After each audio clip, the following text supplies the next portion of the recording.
Alors, après ma communication au deuxième colloque international de 2019, les scénarios pédagogiques enseignés, la littérature aux apprenants de FLE, par le roman Niveau C1, les frères corses d'Alexandre Dumas, qui a voulu examiner si et comment l'objet littéraire se laisse appréhender par l'approche actionnelle, qui implique un changement de paradigme dont la caractéristique majeure est pour l'enseignant de passer d'une logique de transmission de connaissances à une logique de développement de compétences interprétatives chez l'apprenant, et pour ce dernier de passer d'une logique passive à une logique active. Aujourd'hui, je m'emmène à la question centrale de la finalité de la littérature au support numérique et du profit qu'en retire l'apprenant de FLE.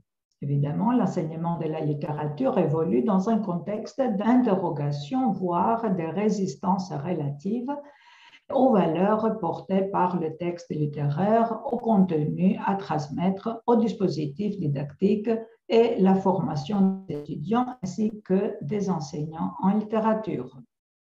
Mon dessin est la recherche des pratiques d'enseignement de la littérature au moyen des TIS et des supports numérisés en classe de FLE qui permettraient de nouvelles perspectives de lecture du texte littéraire et qui dévoileraient toutes les dimensions herméneutiques qu'offre le fait littéraire, considéré comme un espace à observer, à interroger, révélateur des fonctionnements multiples du système de la langue.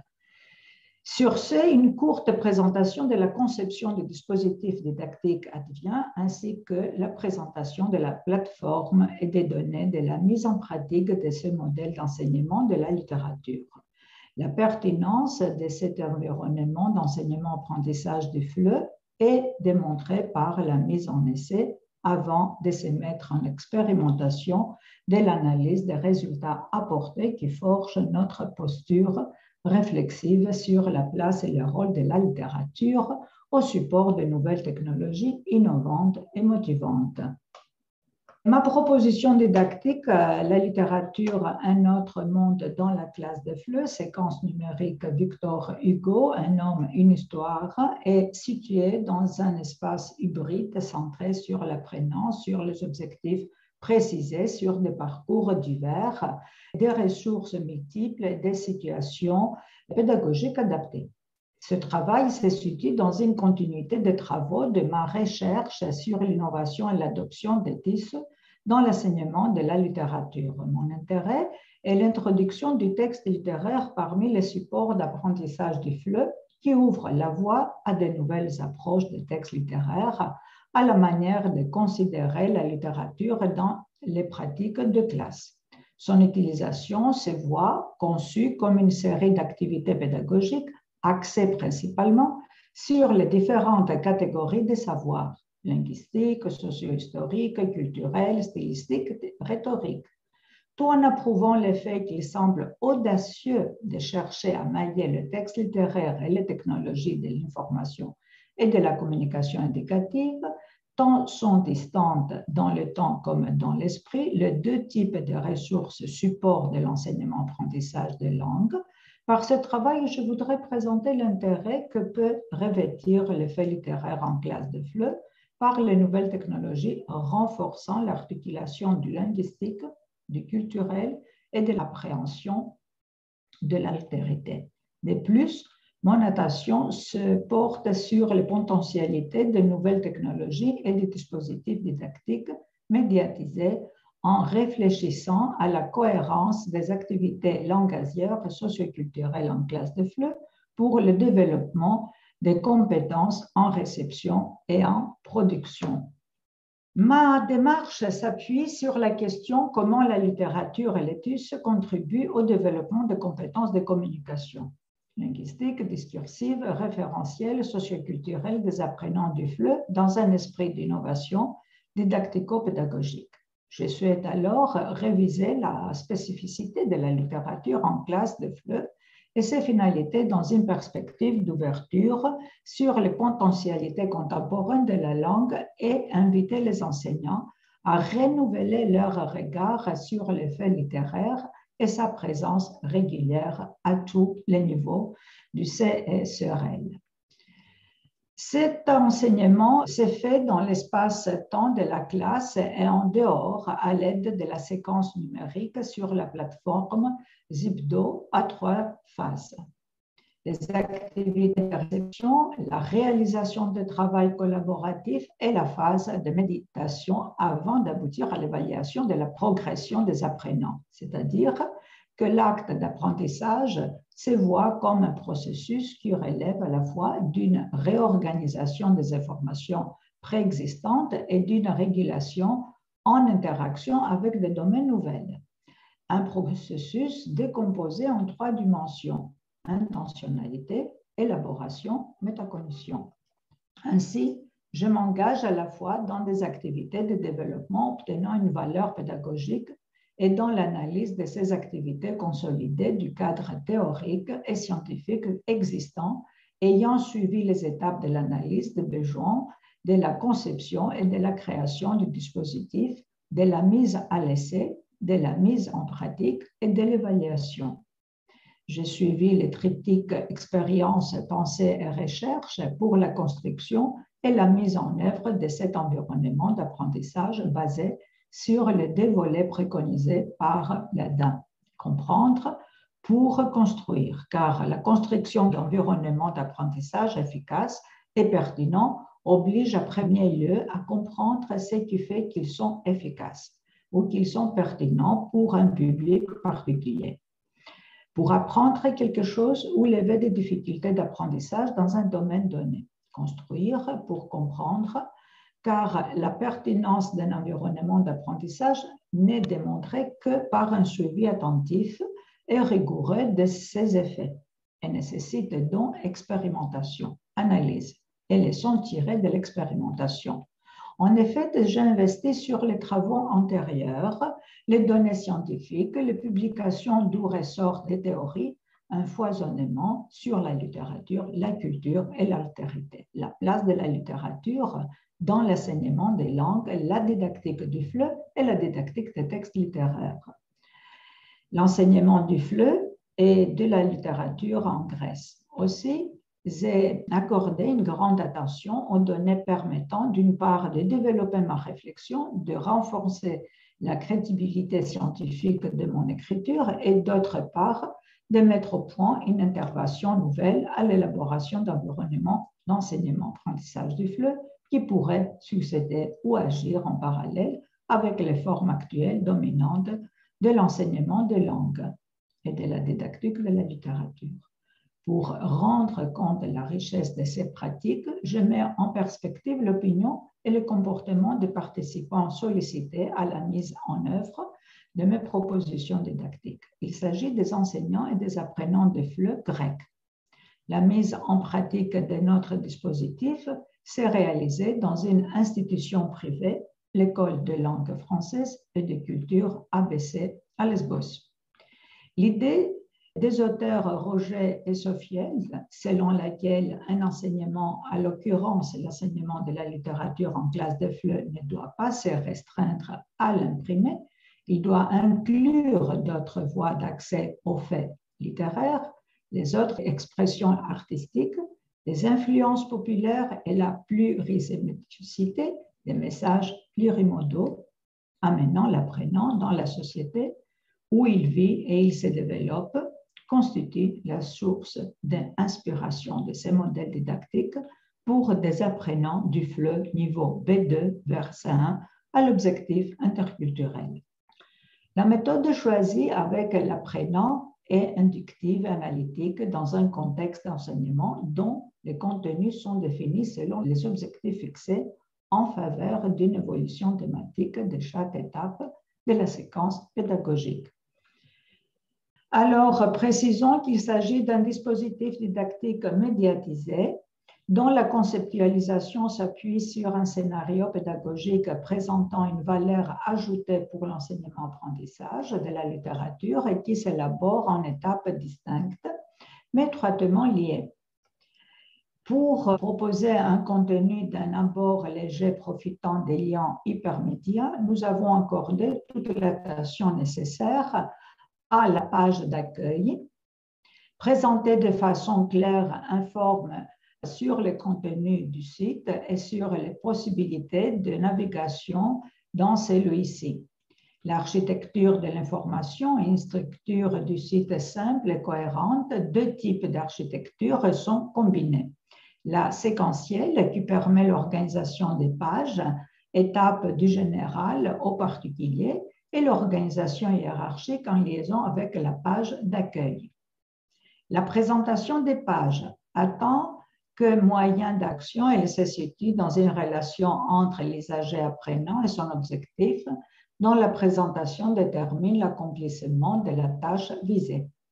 Les informations et la mise en page facilitent l'opération de la tâche à accomplir à chaque étape et contribuent au rapide décodage des consignes. Je soignais l'uniformisation de la présentation visuelle des pages en définissant le style, les polices de caractères, les couleurs, les fonds des pages en rose, couleurs prédominantes, symbole de l'insignité, et les couleurs de caractères des lettres en harmonie avec celles-ci, afin de réussir à avoir une présentation homogène qui ne nuit pas à la lisibilité du texte et qui aide à la concentration des apprenants. La conception visuelle et la conception fonctionnelle en équilibre grâce à la simplicité, la sobriété et la création déterminent la disposition des éléments sur l'espace de la page et assurent l'identité visuelle de la séquence numérique. De plus, les pictogrammes et les icônes sont choisis selon leur pertinence avec les objectifs de la séquence pédagogique médiatisée. Il contribue à la signalisation visuelle qui aide à la navigation en évitant que le vidéo ne ralentisse le temps de chargement. La navigation cohérente, transparente, permet aux apprenants d'avoir accès au contenu de la formation. Elle présente le chemin à parcourir qui est simple et rapide d'utilisation à travers des éléments de navigation très visibles, favorisant le développement des réflexes chez eux. L'icône menu présente à gauche, comme on peut voir ici, en haut de chaque page avec les petites flèches clignotantes, permet de faciliter le parcours des apprenants en arrière ou en avant.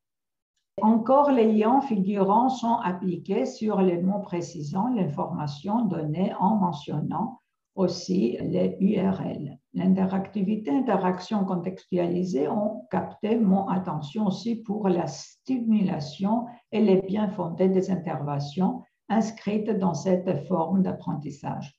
Je me suis appuyée sur les deux formes d'interactivité soutenues par Thierry, l'interactivité de contenu et l'interactivité d'usage afin d'assurer la qualité de interactivité des activités avec l'intégration de connaissances dans le processus d'apprentissage, l'interactivité entre l'apprenant et l'outil numérique comme moyen de stimulation de l'apprentissage et l'interaction entre les didacticiels pédagogiques numérisés et les usagers apprenants, ainsi que l'interaction réflexive entre les apprenants du fait de l'harmonie collaborative.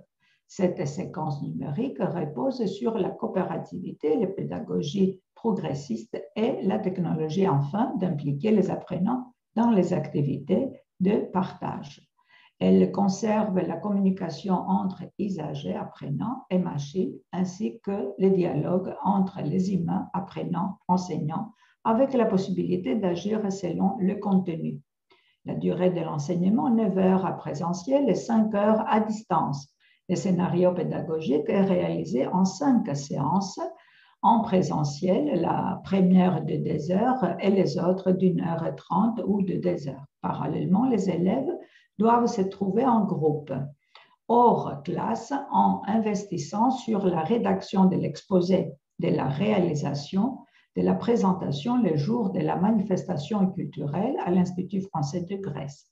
Un calendrier est défini et donné aux élèves, comme on peut voir ici. Par l'accomplissement des tâches intermédiaires, les élèves auront la possibilité de découvrir des extraits de certaines œuvres de l'auteur en leur donnant la possibilité de connaître mieux son talent d'écriture, de médiation et de développer leur pensée, renforcer la liberté et la créativité des apprenants en entraînant aussi une interaction de connaissances. La créativité linguistique peut atteindre des défis très intéressants. On passe à l'étape 1. Alors, étape 1, initiation à la littérature française, grands écrivains classiques. L'enseignant fait découvrir aux apprenants la littérature française contemporaine en explorant le ou les sites proposés. Cette étape a l'avantage d'activer les connaissances diffuses des apprenants et de favoriser une vraie interaction entre eux et l'enseignant, guide à cette brève exploration historique de la littérature française. Ce qui permettra aussi de préparer le terrain pour l'activité de présentation à venir. Comme vous pouvez voir, il y a de différentes étapes. Vous pouvez ici. Chaque étape, alors, constitue à travailler sur un domaine. Étape 2, Hugo par la caricature. Étape 3, les maisons de Victor Hugo. Unité diversité de l'œuvre de Victor Hugo, c'est l'étape 4. Et je continue avec l'étape 5, rédaction de l'exposé Victor Hugo, un homme, une histoire. Alors, j'ai porté une attention particulière sur le processus de médiation qui rend l'environnement d'apprentissage fertile aux méthodes et techniques d'enseignement modernes au cours des pratiques habituelles. La structure des parties est simple, assurant l'interface homme-apprenant-machine ergonomique. Pour l'application de matériaux pédagogiques choisis et leur utilisabilité dans cet environnement numérique d'enseignement-apprentissage du FLE, une perspective ergonomique est intégrée pendant le développement du site fondé sur le concept d'ergonomie didactique visant à l'adéquation entre la technologie, ses utilisateurs et le processus, c'est-à-dire l'objectif recherché. On peut continuer à voir les résultats donnés et les aperçus des enseignants, comme vous voyez. Ici, on peut voir comment ces deux façons, l'enseignement hybride a pu être composé. Ce qu'a apporté le dispositif comme innovation et progression aussi. On peut encore avoir un tableau récapitulatif processus de lecture sur papier sur l'écran. Et vous voyez que les taux sont très, très encourageants. Et en plus, on a l'évaluation et l'aperçu des apprenants, leur réaction face à cette façon d'enseignement et d'apprentissage de la littérature. Alors, vous voyez que par la lecture sur l'écran, pour les apprenants, ça aide à la compréhension du texte pour qu'ils s'informent, l'apprenant, et pour qu'ils enrichissent les données du savoir et pour que l'enseignant aussi renouvelle son enseignement. De ces résultats notables, il s'avère que la formation synchrone et asynchrone, la lecture sur papier et sur écran, ouvre des perspectives nouvelles à l'apprentissage du FLE. Par ces modèles didactico-pédagogiques, alors, certaines pratiques et des moyens possibles sont proposés pour l'approche des textes littéraires en classe, induisant des dynamiques cognitives, métacognitives, interactionnelles, qui ajoutent un rapport sensoriel à la matérialité de la langue. Alors, comme je vous ai dit, les estimations des enseignants présentées révèlent aussi les effets produits chez les apprenants. C'est sur cela que je voudrais rester. Et par les nouvelles modalités de cette formation qui sont vérifiées et complétées par leur discours à l'aide des listes d'estimation qui ont été complétées. Ces effets m'ont permis de compléter mon étude exploratoire sur l'adéquation de cet apprentissage et des propositions didactiques, la qualité des moyens pédagogiques et la contribution de ce dispositif à la didactique de la littérature en FLE aux moyens plus contemporains. C'est très, très important. Alors, très brièvement, ces modèles didactiques, et je vous remercie.